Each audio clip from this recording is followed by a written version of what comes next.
Welcome, everyone. Welcome to the Fall 2022 New Jersey Film Festival Q&A session. Today we have actually three filmmakers here.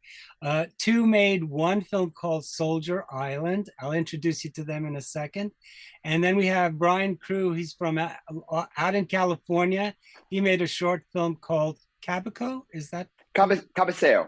Cabaseo, you got it. And Yeah. then Charly and Eriel Santagado, they made Soldier Island, which is a feature dance experimental extravaganza. Charly is a repeat New Jersey Film Festival participant. We screened her wonderful film Mise en Abîme last year. And Charly's from and Eriel are both from Metuchen, New Jersey, and proud to say both are Rutgers grads too. So since our festival takes place at Rutgers University, and Brian he's been making lots of films. He actually produced the film. I wanted to say, let me see if I wrote it down. I did, I think. He produced the zombie cult classic Dance of the Dead, which was released by Sam Raimi's Ghost House Underground for Lionsgate Films. And Charly and Eriel are the founders of the contemporary dance group called Mignolo Dance. And they've done some really I actually got to see, I got to see the Zoom version of a performance that was done during COVID in a very strange warehouse. And I love that performance. I think you guys should make that a film too. But so welcome you guys. Thanks for joining us for Happy to our be here. yeah. So for the next 20 minutes, we're going to be chatting about their two films. Soldier Island was actually shot in a wonderful historical landmark in Plainfield, New Jersey called the Drake House. And it was also shot obviously at the Jersey Shore. I'm assuming that's the Jersey Shore. Yeah. Yes. And the train track sequence maybe near Metuchen. I mean, I know there's a train track. Ariel, do you remember what town that was in? It wasn't near Metuchen. It was like 30 minutes away. No, I don't. It was like, I think it was figure in out. Union County, somewhere Yeah, in Union County, I think. Anyway, the Soldier Island is based on Agatha Christie's And Then There Were None, but it's a dance film and it features lots of split screens. And it's a dance film, but it's also experimental, and you're kind of asked to make connections. And Cabaseo is also a dance film, and it's a fantasy about a woman who lusts for this man on the other side of the dance floor. And so let's start with Brian, since you're furthest away. How did you end up making this film? Well, this film came about because I was actually learning ballroom dance, and as I was learning the art form, I got interested because I'm a filmmaker of how would I tell a story with dance, and so that was kind of the premise behind that. And my instructor was Jennifer Barry, who's the dancer in the film, and I had done this routine with her where we had set it to Sally's song from Nightmare Before Christmas, where Sally's lusting after Jack, and we kind of had done a tango to that. And I thought, well, this is kind of a boring story because Sally's lusting after Jack at the beginning and Sally's lusting after Jack at the end. There's no character arc. So I thought, what if we could make a change in the story and do that with dance? So you actually saw a character arc inside of a dance. And I thought that would be really fun to do. Obviously, we can't use music from Nightmare Before Christmas in a movie. So that set us on this journey of bringing in Darren Fung, who's my composer, and working with Claudio ended up being the dancer in the film, and Jennifer, and coming up with a story between the four of us that would work with the choreography and the music and try to do a narrative with movement and music. Who are the other stars? Is Claudio Perderi Claudio's the male dancer? Claudio Perderi is the male star, and then there are two other female dancers who are kind of Jen's obstacles in the movie, and those we just call them the sirens because there's no dialogue in our film per se, so we're not gonna have time to do character names. But I kept the two leads as Jack and Sally as just kind of an acknowledgement to the Nightmare Before Christmas origins. Very cool. I mean, there are similarities between your two films, even though they're very different. One is fantasy and pretty straightforward. she desires this man, has these other people that are in her way. But you have something similar that takes place in Soldier Island, because the Agatha Christie murder mystery is all about how these people are bumped off one after the other. So there is a kind of competition that goes on in that film too. Yeah. I mean, Soldier Island is beautiful. Just if I can say, all the split screens were fantastic, and I want to know about the choreography and how you plan those and map those out and sketch those out, because it was fun to watch all those puzzle pieces come together on screen and get timed out together. Yes, that was one of my questions too. And I think I asked this to you for your previous film, how much actual planning went in and the timing of all of these scenes. Did you think about, I mean, you're introduced to each one of these characters one by one, and each one of them kind of does a different routine, but is meant to symbolize that they're kind of all coming together. How much choreography was there in the film, Charly? A lot. There was a lot, and compared to my last film, there was way more planning compared to the last film. Just the schedules alone to get to work with each dancer in a short period of time was, well, we made the piece over the course of maybe, what, like 6 months? Yeah. Yeah. And I mean, just the choreography and the filming bit, the editing took a really long time. I think if I to cut you off, like I think like an important thing to say is we never we knew the dancers and hadn't met them before, but like most of the rehearsals were via Zoom until the very end, because it was supposed to be a Zoom performance. It wasn't supposed to be a thing. Basically we were planning a Zoom performance, and I was getting frustrated because what I wanted wasn't possible on Zoom. Like I wanted formations, and you know how Zoom puts the squares in random spots and you can't choose.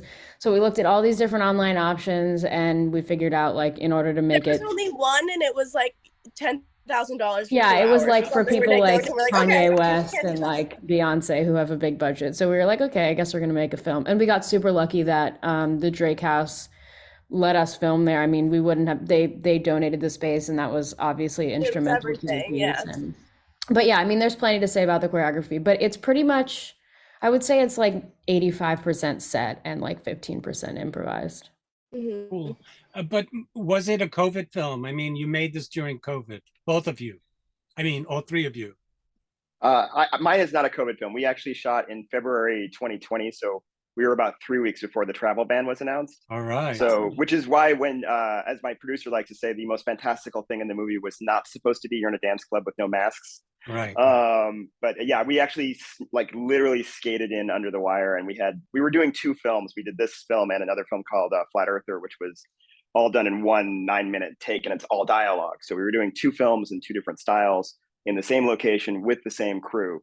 Cool. And both films had about 30 extras. And then about 3 weeks later, we were like, wow, glad we got that done, because we would never be able, it would have been so expensive. Yes, and so 30 extras. To pull it out. Yeah. No way you could have 30 extras. But your film, Charly, is a you did. Yeah, our film is definitely a COVID film. We like we said, we were going to make a Zoom performance, and the way that we decided to do Agatha Christie's and Then There Were None is we were trying to find something that took place in a house, because the original performance was going to be each person performing from their house on Zoom. But then as the project kind of got extended and like some of the bans were lifted, like we filmed September 2021-ish. And so people were still in masks then. So only the dancers were allowed to take the mask off and film, put the mask back on. We were kind of still in that phase. But I would say it is a COVID film, especially because certain dancers in the cast never even met each other. Like we filmed on different days. And so somebody flew in from California that we knew from before and never met the people who were from, New Jersey. And so, yeah. Is this your first feature? Yeah. Cool. And the performance that I saw last year was there seemed to be some connections between I don't remember the name of the performance, excuse me. Visitor parking. I think it was yes. But there seemed to have been some connections. Was that something that came after the making of this film, or simultaneously? This is a funny story, actually. Yeah, so I can tell this story because basically as 2 weeks after we started Soldier Island, just Zoom rehearsals. It was not even it was Soldier Island, but it was not even what it is. Even we thought it was still a Zoom performance. We got a grant. And To do visitor parking. To do visitor parking, we got a grant. Yeah. We got a grant from Middlesex, so thank you to Middlesex. And I said we should stop Soldier Island and pick it back up because we just got a grant for an evening length piece, and this is too much for 2 people. And she said, no, it's fine. We'll do it. We'll do both. And it was insane. I mean, we did it. It was unhealthy.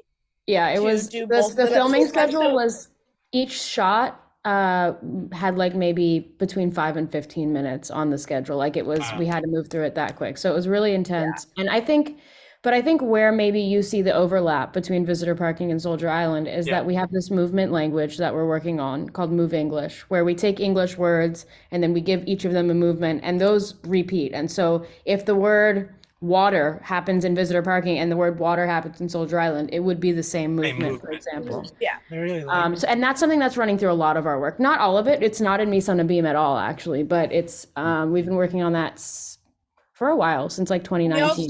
We also have an evening length duet that was a part of visitor parking. Like that, if you remember the therapist and the patient excerpts, that was like a separate thing that we were like, hey, this is about mental health and we're making a piece about mental health. So like, let's infiltrate it into visitor parking. But then after that, we made an evening length duet because we were produced by Ramapo College, which we love them and they're amazing. But so that's like another thing that is solely mostly based on Move English as well.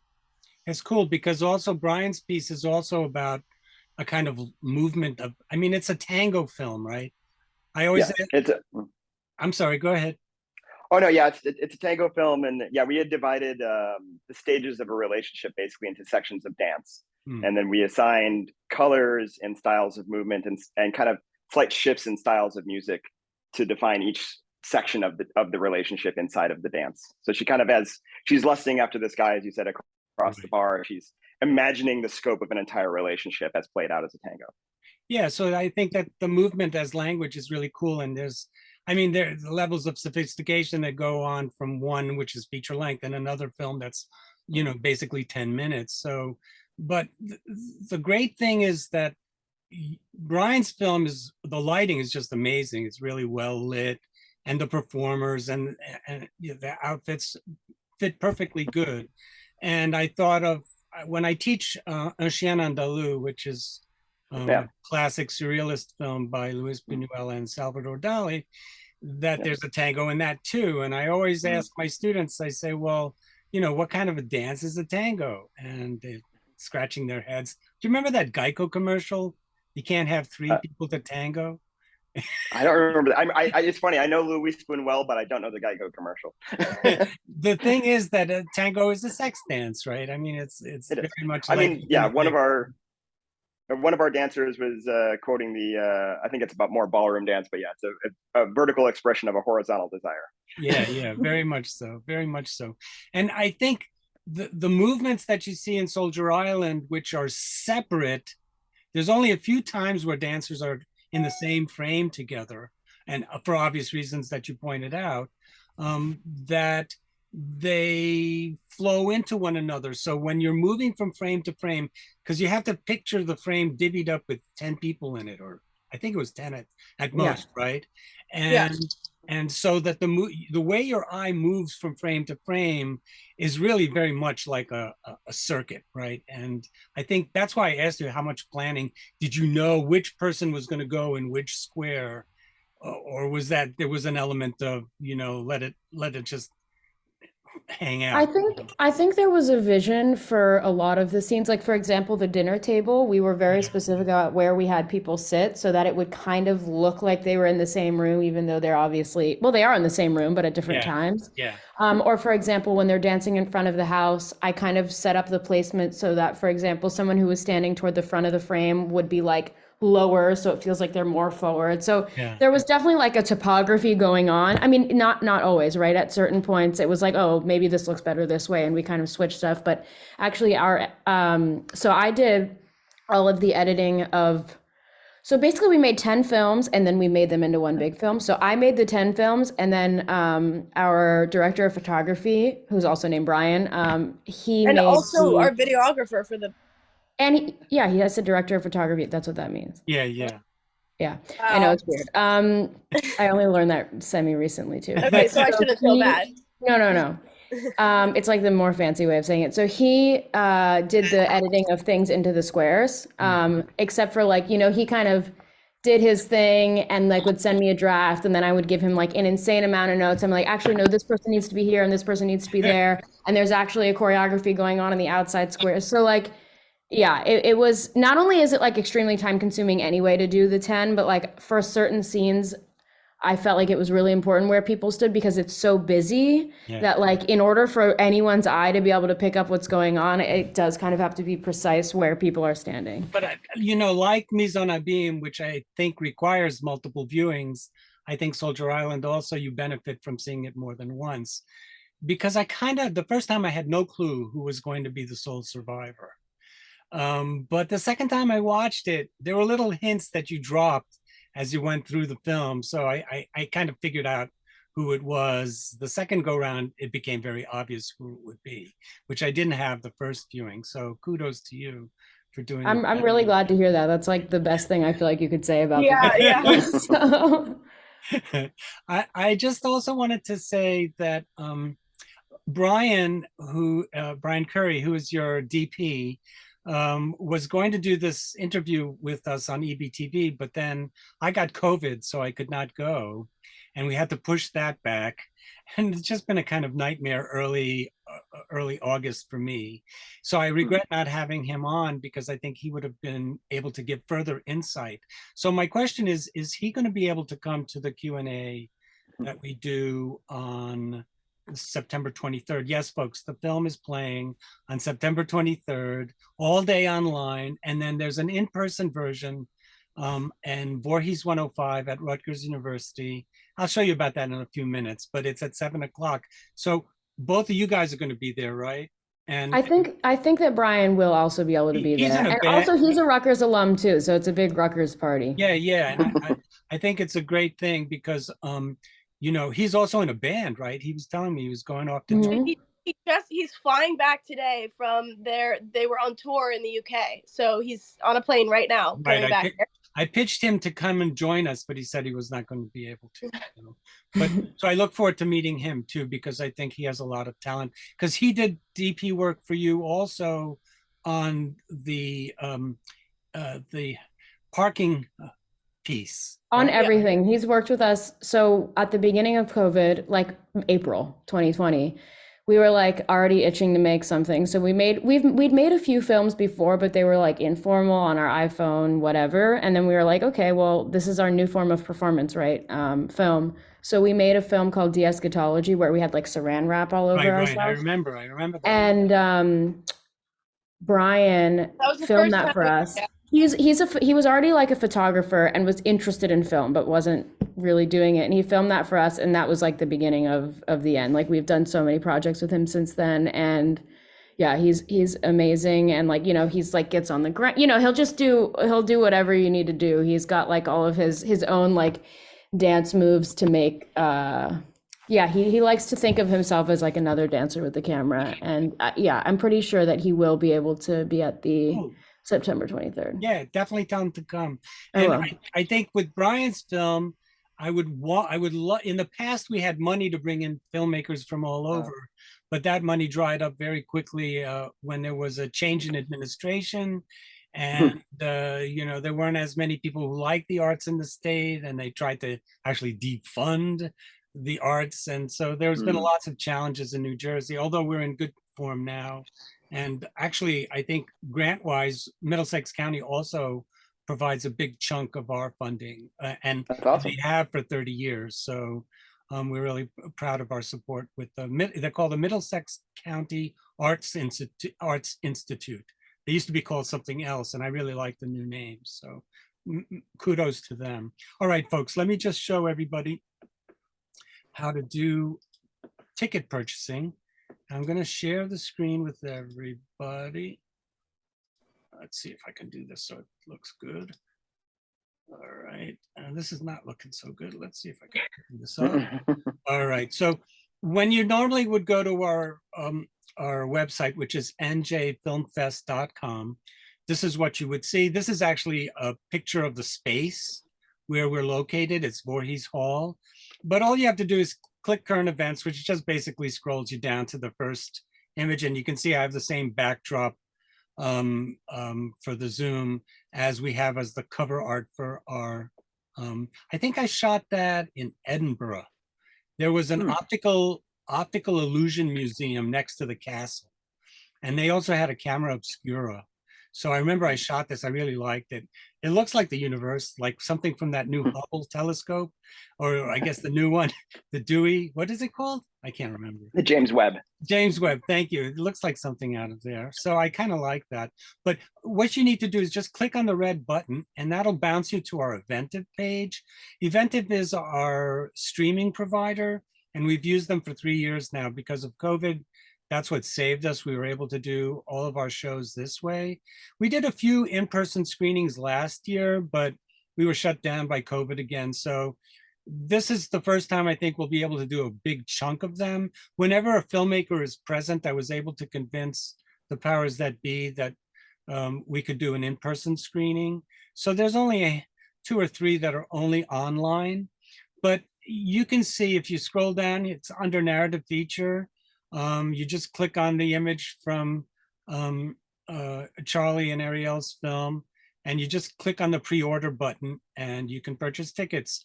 There is also going to be Howl, which is an experimental animation by Martin Del Carpio and Martin Garrick, who are also alumni of our film festival. That's also included along with Cabeco. In tango, basically what the term means is that you don't speak in tango. So to invite somebody to dance, you have to nod, which is a cabeceo. And so it's an invitation to dance. So it's a tango term, cabeceo. It's right. Spanish for nod. Right. And cabeza is the head in Spanish. So that makes perfect sense. Yeah, there you go. Excellent. So that's how you can purchase tickets. You want to get general information, you just go to our welcome page and you can get the schedule, which kind of scrolls down in a very linear fashion, and you can see nice pictures from the movies. Or you can go up to the top and click film guide, and all the movies are spread out by themselves, and you can get information about all of the characters in the film and more descriptive information. And then of course you can also go to, where's the welcome page? The welcome page gives you information on how to get parking. You have to register your car if you're going to park in the lot. It's free parking, but you got to register your car, and how to get to the space and stuff like that. So I'm going to stop sharing screen and to say thank you so much for joining us. And I look forward to seeing your film on the big screen as well as on our Eventive platform. The screening will be on September 23rd. It's a Friday. And you can start watching at 12:01 on that Friday, and you have 24 hours to to finish watching it. So let's say you don't start watching it until 10 p.m. on that day, you still have till 10 p.m. the next day into Saturday to finish watching it. Now, a lot of people, they watch the film online early in the day, and then they want to come and hang out with great people like Charly and Eriel at the screening that we're going to do on our big screen at Rutgers. And so they come to the evening performance as well. Some come just for the Q&A. It's very strange, but your ticket allows you access to both of those. It's $15 for each program. And if you really are a cinema geek, you want to get the festival pass, because that gives you access to everything pretty much at half off. It's $100 for a festival pass. So the festival itself will take place from September 9th through October 16th, and we have 11 programs. So I hope everybody will join us. I want to say thanks to all of you guys for hanging out with us, and stay on board after we say goodbye, because I got some other information to give to you. But let's say goodbye to our audience and say thanks so much, everybody.